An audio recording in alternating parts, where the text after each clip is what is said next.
Let's talk about non-crime hate incidents. That has really been the phrase of the week, because Alison Pearson has been accused, certainly, of spreading hate. That has now been dropped by Essex Police. She's been exonerated. She is the Telegraph journalist, but it's brought into focus, I think. She wasn't accused of a non-crime hate incident. The police say she originally said she was. But the point is that these non-crime hate incidents exist. They're there sometimes for quite spurious reasons. There was a 12-year-old who called another 12-year-old, said she smelt a fish. That was recorded as a non-crime hate incident. And then there's the fact that actually maybe they should be used when there is hatred against people that's really actually hatred. There was an imam, for example, in a mosque, in a sermon, who said that he called on his flock to destroy Jewish homes, which to me is incitement to violence. The police originally, the Metropolitan Police, originally said that wasn't a big deal, nothing to see here, move on everyone. Then it was reported by the Jewish Chronicle. Then the imam was investigated again, and now a file has been sent to the Crown Prosecution Service. Gary Mond is chairman of the National Jewish Assembly.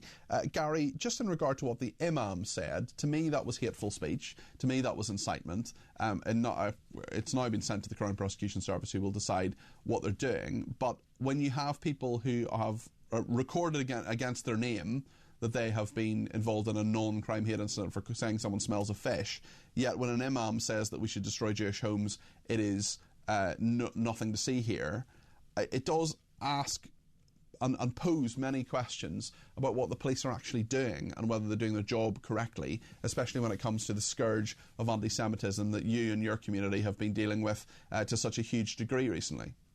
Well, that's absolutely right. And we can look, there are actually two positions that could be acceptable.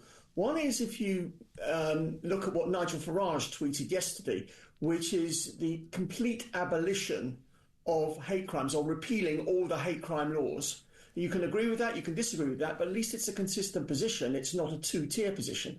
Or you could go to the other extreme, which is to say we must rigorously enforce hate crime laws against everybody. What the Jewish community is furious about is it's one law for one group and another law for another group. That is the key problem. And an excellent article actually written by Toby Young from the Free Speech Union in the Jewish Chronicle this week sums it up beautifully. He compared the Alison Pearson case, where all she did was essentially criticise the police over inconsistency, and compared that with the case you've just been speaking about the hate speech from the imam. And it is the inconsistency, the two-tier structure of the entire process that absolutely infuriates the Jewish community and seriously upsets them, and they simply feel they've got no protection in this country. And that is a real worry. I wonder what you think about non-crime hate incidents themselves, Gary. Can they be useful? What's your position on them?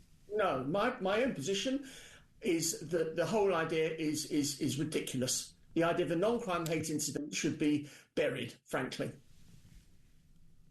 Gary, I wonder if I'd ask you as well about this Irish pub. This is a story that I just think is absolutely horrendous. This is in the Republic of Ireland. The Celtic, or Celtic, I'm not sure how to pronounce it, in this instance anyway, Marine Bar in Bundoran in County Donegal.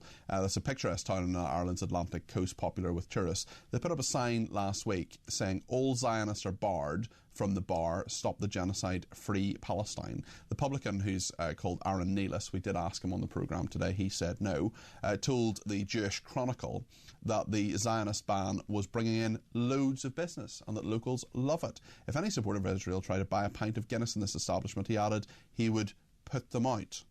I'm against the genocide. It's factually not a genocide. I'm against the genocide going on in Gaza, Neela said. For over 70 years now, they've been stealing Palestinian land, killing Palestinians and displacing them. 70% of people killed since the 7th of October are women and kids. They're not fighting Hamas. What do you make of this, Gary? Well, firstly, there is no genocide. It's a war of self-defence that's going on there. Correct. Secondly, the idea of Zionists. We have to remember that something like 90% of all Jews are Zionists. Thirdly, what would happen if he had said Islamists? I appreciate Islamists don't normally go to pubs. Yes. Suppose we were at a restaurant and Islamists would have gone there. How would that be treated in Ireland if someone said Islamists not welcome in this restaurant? Well, indeed, and also, supporters of any political or indeed religious kind of idea? What if he said supporters of Black Lives Matter not welcome in this pub, for example? I mean, it is up to him. Apparently, I have a barrister friend in Dublin. I asked about this. I said, what is the law around this? He is within the law in doing this, apparently. But I mean, as a complaint directed to the local tourism board said, if he'd said no Catholics or Muslims, you're sure it would be removed by now. I hope this does not reflect the true nature of your town and that you're not anti-Semitic. He says. It wrongly claims that being anti-Zionist isn't being anti-Semitic because Palestinians are Semitic, Israeli Jews are not Semitic. I mean, that's just not true, is it? No. Well, you could use the word Jew-hating. I've always preferred the word Jew-hating to the word anti-Semitic because the latter word is potentially capable of being misused. But it brings us back to the first point. You need consistency. And you either take the Farage position, which is consistent, there are pros and cons of it, of course, or you go to the other extreme, which is to treat all hate crimes equally, which we're not doing at the moment. What we've got some muddle in the middle, which is what is causing the problem, where some groups are treated differently to other groups. Gary, thanks for your thoughts. As always, Gary Mond there is Chairman of the National Jewish Assembly. Your calls and texts and tweets are coming in thick and fast as well. Let's hear from Andrew.